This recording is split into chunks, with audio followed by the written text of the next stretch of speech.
There's a lot of concern as to whether or not Otega Oweh will come back to Kentucky. I'm going to tell you why he will end up returning to Lexington on today's episode of Locked On Kentucky.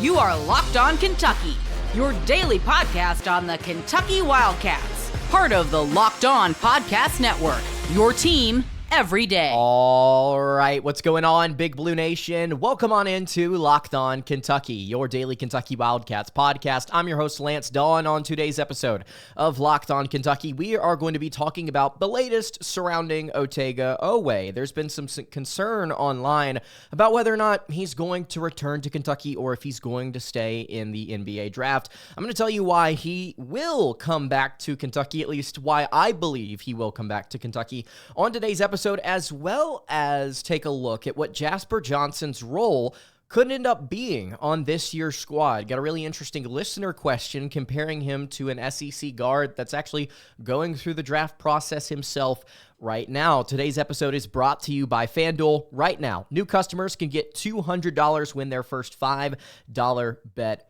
wins. Thank you guys so much for making Locked On Kentucky your first listen every single day. Want to remind everyone out there that we are free and available on all platforms. And if you are watching on YouTube, I would greatly appreciate it if you subscribe to the show. And if you are listening on podcast, I would also appreciate it if you subscribed there as well. All right, let's go ahead and get into it. So Otega Oweh has been going through the draft process. He's played during the he's played a couple of different games during his invitation to the NBA Draft Combine. He's played pretty well. Don't have to get into the statistics here, but what I want to talk about is the interview that he had earlier today about whether or not he's going to go back to Kentucky or if he's going to stay in the NBA Draft. And here was the quote that Oweh gave to ESPN. The main thing for me is just finding the best situation. Obviously, my goal is to play in the NBA. If I go through this whole process and I'm getting great feedback and I can go all the way, then I'll do that 100%.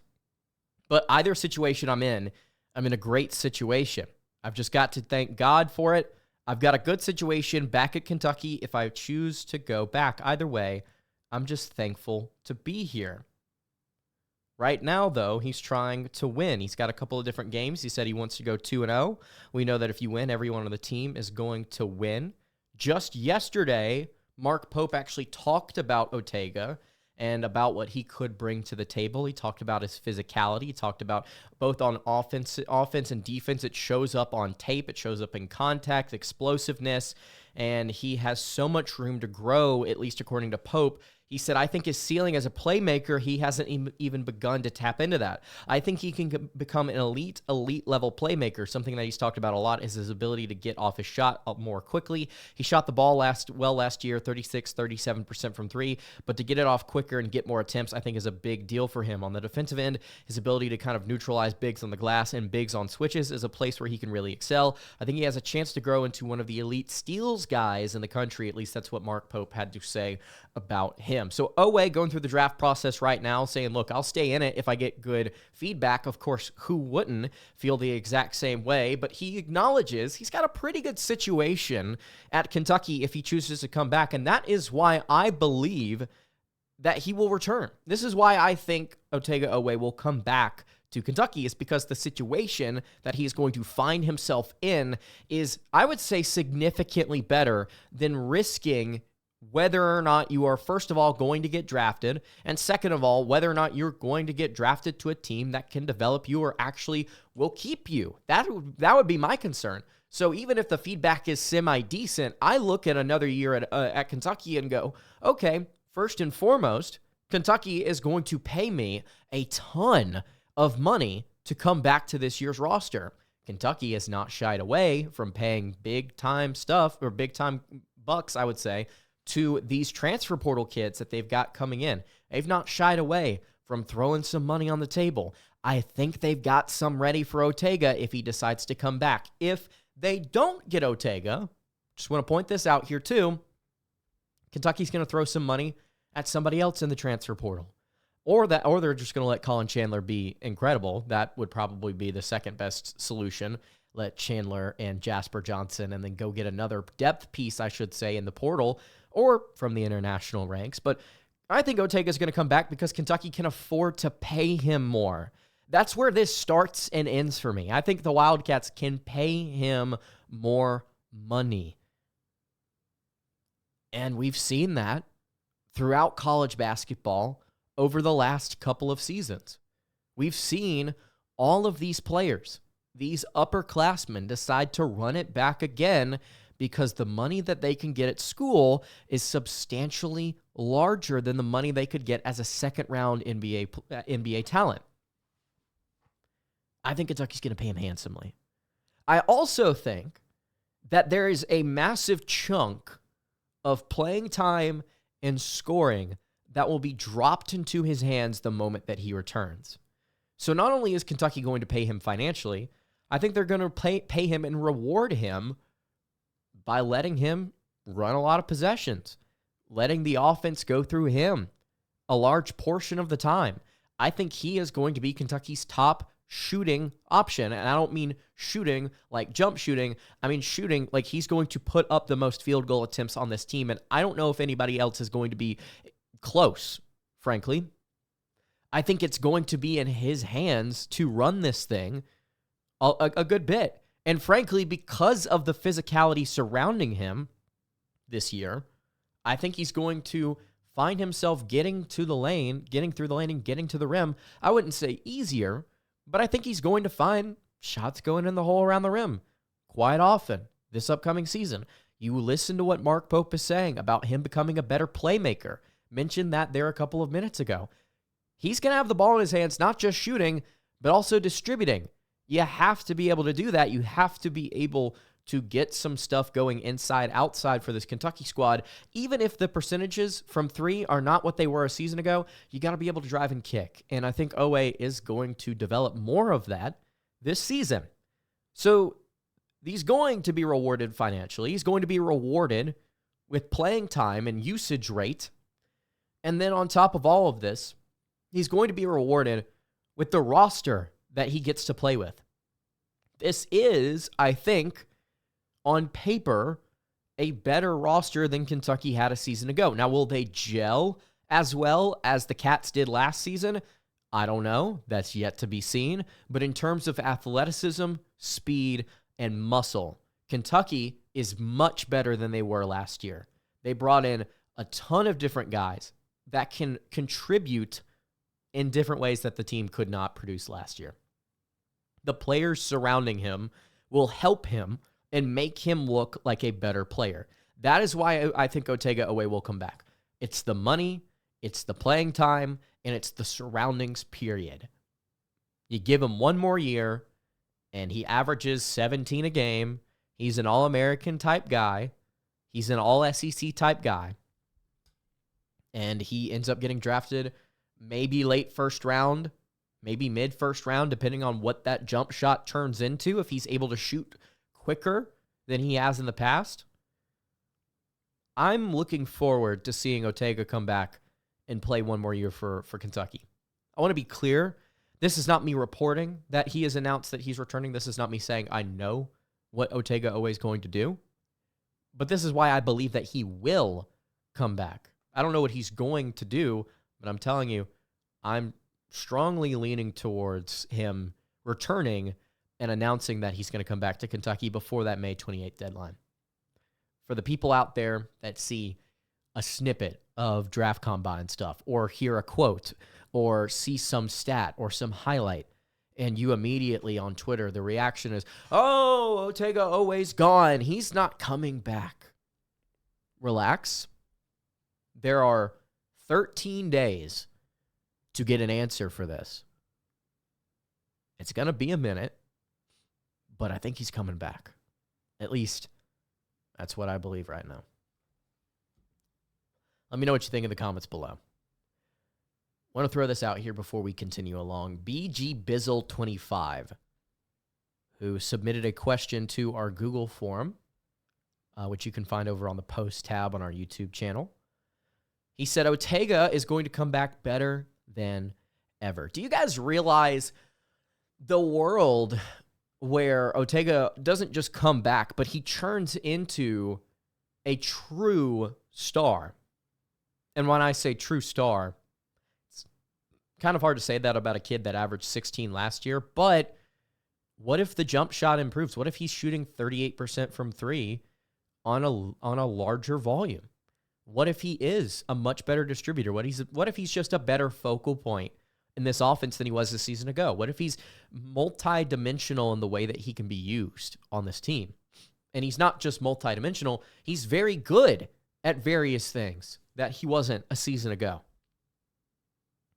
Then you look up and like that's an All-American type player. That's a possible Naismith Award winner, you could say. That's an SEC Player of the Year type player. I'm not gonna lie, if he comes back, he would be my favorite to win SEC Player of the Year. Absolutely. So there's a world where he doesn't just come back. Kentucky takes off, and a lot of it has to do with what he is growing into. That excites me. That really does excite me. All right, I want to get to another listener question here about Jasper Johnson. This is a really good one from Daniel Riddle, who talks about Jasper playing a similar role to a very important SEC guard that's going through the draft process right now. We'll talk about that in just a minute. Before we do it, though, I'll tell you guys about our friends over at FanDuel. The NBA playoffs are in full swing, and every single night delivers highlight-worthy performances, major momentum shifts, and can't-miss moments. Whether it's a game-winning shot or a breakout player, there's never been a better time to get in on the action. And FanDuel makes it easy to stay in the game before tip-off and live. With player props, performance trends, and same-game parlays, fans have ways more than ever to play smart and win big.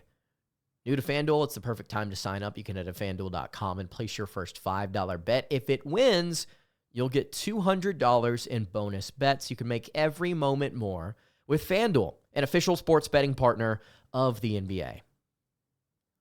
All right, continuing along here on the Wednesday edition of Locked On Kentucky.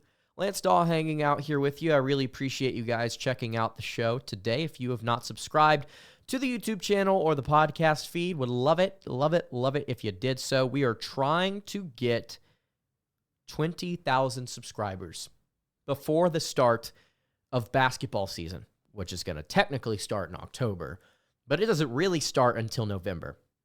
So I'd ask you guys this. If you are new to the show and you've been watching maybe a couple different times, or maybe this is your first time watching the show and you've not subscribed, would love to have you as part of the 20K that we want to get to before the start of college basketball season. And I think we can do it. And thank you also so very much to the people that have been watching the show for years. You guys are always in the comments, always asking questions, supportive, critical, whether it is good, bad, or in between. I really appreciate all the support. For those of you listening on podcasts now, some of you I've heard you transitioned over to listening on podcasts. You can't always get over to YouTube. Appreciate you listening over there. If you're on Spotify, let me know you're there in the comments as well. Thank you guys so much. I love doing this show, man. This has been just a joy. Heading into now my 5th season of Locked On Kentucky. 5 years almost. As of this November, 5 years doing Locked On Kentucky. It's been a blessing, and I thank you guys so much. This has been awesome. So we talked about Otega Oweh. We talked about why I believe he's going to come back for Kentucky basketball for their already loaded team, but you need your stud back, of course.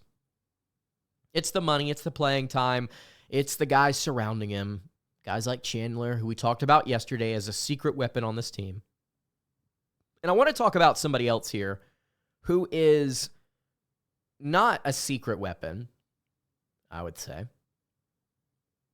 But it's an interesting question here from Daniel Riddle 7351, who went over to our Google form, which again you can find on our community tab. I think it's now called posts on the YouTube page. And he said this. Daniel says, I see Jasper playing a similar role to Tahaad Pettiford at Auburn last season. Do you think that's appropriate, or do you see him being used in other ways? I think this is very appropriate. Now, are Jasper and Tahaad the same player? No, I don't think so. And a lot of that is going to just do with eye test. I think Jasper's just going to get buckets in I would say, different ways because of his size. I think he's going to be more effective around the rim. Tahaad was not the most effective player around the rim for Auburn. I think both of them are absolutely able to create their own shot, which Tahaad was able to do last season. But I think that Jasper will be hunting more three and rim than Pettiford was. Pettiford took a decent amount of mid-range jumpers. You could see it during the NCAA tournament. It was on full display, and the kid was knocking them down. There were some tough shots. So I think they'll be a little different in terms of some of their shot selection and just overall size. Jasper's just going to look different scoring the ball because he's 3-4 inches taller than Tahaad is. But I think they're going to be used in the same way, which is creative left-handed ISO scorers who can play on ball or off ball smoothly. The great thing that Auburn had last year was point guard depth. They had several guys that could slide up to the 1 or play the 2. Denver Jones, Miles Kelly at various points, Tahaad Pettiford, of course. They had Pegues on the roster, JP Pegues, and they didn't use them. Didn't need to. But they had so many different guys that they could play at the 1 or the 2. They had guys that could score themselves or initiate offense. I think Jasper, yes, he is going to provide that scoring punch, but also I think he's going to be asked to play point at various points this season. I know Chandler can handle it. I know Jalen Lowe's going to get a ton of run, but when Lowe's not in the game and Chandler's in foul trouble, what do you do? Do you play Denzel Aberdeen at the 1? Do you just say, okay, let him rock? Or do you let Jasper, who is also a combo guard, a little smaller than Denzel, by just a little bit, do you let him run the 1? Quote unquote. There's so many players on this roster that play kind of positionless. Well, I wouldn't say positionless. They are positionally versatile, if that's even the right thing to say there. They can play so many different spots comfortably, and with the way that Pope runs his offense, it doesn't really matter whether they're labeled as a 1 or a 2 or a 3 or a 4 or a 5. Doesn't matter. They're all going to do the same thing within different sets that we're running at light speed. But if you're just isolating Jasper by himself here, I think it is very fair to say he's going to play a Tahaad Pettiford type role where he's going to come off the bench, more likely than I would be shocked if he started over Aberdeen and Chandler. And that would be crazy to me. I think Jasper is coming off the bench. But it's similar to Tahaad in that it's a spark plug, athletic spark plug that can create their own shot off the bench. That can also play point and is just overall an awesome player. I expect big things from Jasper, man. I don't know if his three-point percentage is going to be insane, but if he's like a 35, 36, 37% guy as a spark plug off the bench, yeah, you take that, dude. Abso-freaking-lutely, you take that. And Tahaad was instrumental in Auburn's Final Four run. He was crucial at various points for them. Maybe you see the same thing for Jasper this upcoming season. Yes, Daniel, I do completely agree. I think Jasper's going to play a very similar role. Now, again, some things are going to look a little different just because they're different sizes, and maybe you'll see some different stylistic changes in terms of offensive shot selection. But overall, yes, I think you're going to see some similar results. So that's going to do it for today's episode of Locked On Kentucky. Really appreciate you guys tuning into the show. Look, if you've got any questions or takes for the show, leave them in the comments below. Hit me on the Google form as well. Would love to hear what you have to say. Again, I thank you guys so much for letting me do this. That's going to do it for today's episode. You can follow the show on Twitter at LockedOnUK. Follow me on Twitter at LanceDawe_, and follow the show over on Instagram. That's at Kentucky Podcast. Well, any questions, comments, concerns, you can leave those in the YouTube comments below. I will see you all tomorrow for another episode of Locked On Kentucky. Hope you guys have a great rest of your day. And of course, God bless. And go Cats.